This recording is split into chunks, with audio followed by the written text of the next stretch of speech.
सन 1857 की वो सिपाही विद्रोह का याद दिला देता है, इसलिए युवाओं में काफ़ी जोश रहता है और पूजा की तैयारी महीना भर से सभी लगे रहते हैं।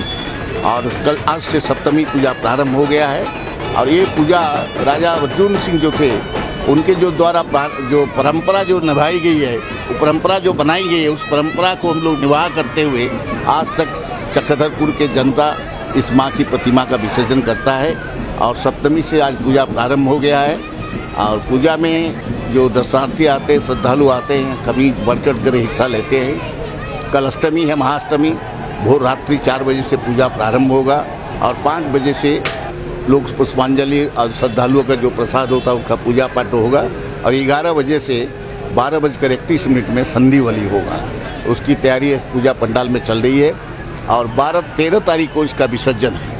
13 तारीख के जो प्रतिमा का विसर्जन है, मशाल जुलूस के साथ जाता है और कंधा में ढो करके लोग इसको लेके जाते हैं। काफ़ी संख्या में लोग, लगभग 6-7 हज़ार का भीड़ रहता है इस प्रोसेशन में, जो एक चक्रधरपुर क्या इस क्षेत्र के हरारी एक दर्शनीय चीज़ होता है, जो लोग उसको देखने के लिए और माँ के प्रति जो लोगों की श्रद्धा है, लोग अटूट विश्वास है, वो लोग माँ को छूने के लिए पागल हो जाते हैं। तो इसलिए वो देखने को मिलता है, इसलिए लोगों की कार्यकर्ता जो युवा है उनका जो जोश रहता है वो भी देख करके इतनी भारी भरकम मूर्ति को कंधा में ढो के चलना करीब लगभग 2-3 किलोमीटर, ये कभी विश्वास नहीं किया जा सकता, लेकिन माँ की एक शक्ति आविर्भाव होती है युवा का कंधा में, जो उसको लेकर के पहुँचाते हैं। इसकी तैयारी अभी से ही विसर्जन की चल रही है, लेकिन पूजा के साथ साथ भी हमारा विसर्जन सबसे बड़ा आकर्षक चीज़ होता है, इसलिए हम उस पर अधिक लगे हुए हैं।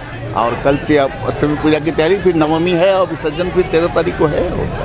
हम लोग ऐसा अक्सर देखते हैं कि आप समय के साथ साथ पूजा की विधि व्यवस्था सब कुछ बदल जाती है, लेकिन आपकी जो पूजा है वो काफ़ी पुरानी है और उस पुरानी व्यवस्था को बनाए रखना कितना बड़ा चुनौती है। सन 1911 में राजबटिका में ही पूजा हुआ था।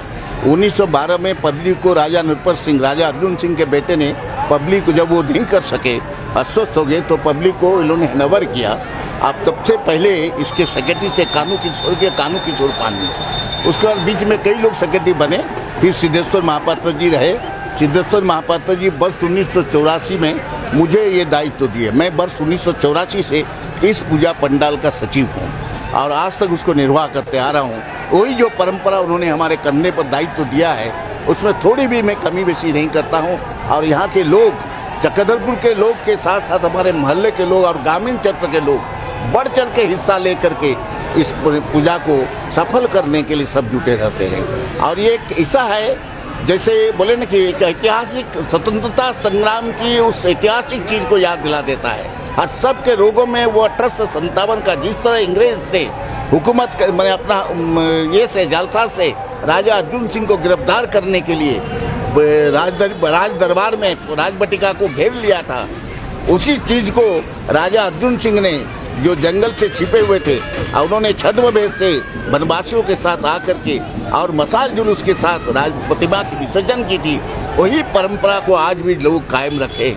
इसलिए हमें गर्व होता है, हम लोग ने आज इतने वर्ष के बाद भी वो चीज़ को कायम रखा है और आशा है कि आने वाले पीढ़ी भी इसको कायम रखेगा। इसलिए ये आदि माता है, ये चक्रधरपुर का 1 नंबर का पूजा है। जब तक प्रतिमा नहीं जाता है कोई प्रतिमा चलता नहीं। और हमारा पूजा पद्धति जो है वो पूजा पद्धति पर ही उसका होता है। यहाँ कोई बाजा उजा गाजा उजा नहीं चलता है, सिर्फ डोम बाजा ही चलता है, ना माइक बजता, ना प्रतिध्वनि कुछ होती है। ब्राह्मण पूजा शास्त्र से जो अपना जो मंत्र से ही पूजा करते हैं, इसलिए लोगों का श्रद्धा माँ के प्रति अधिक है, इसलिए श्रद्धालुओं का भीड़ उमड़ पड़ता है।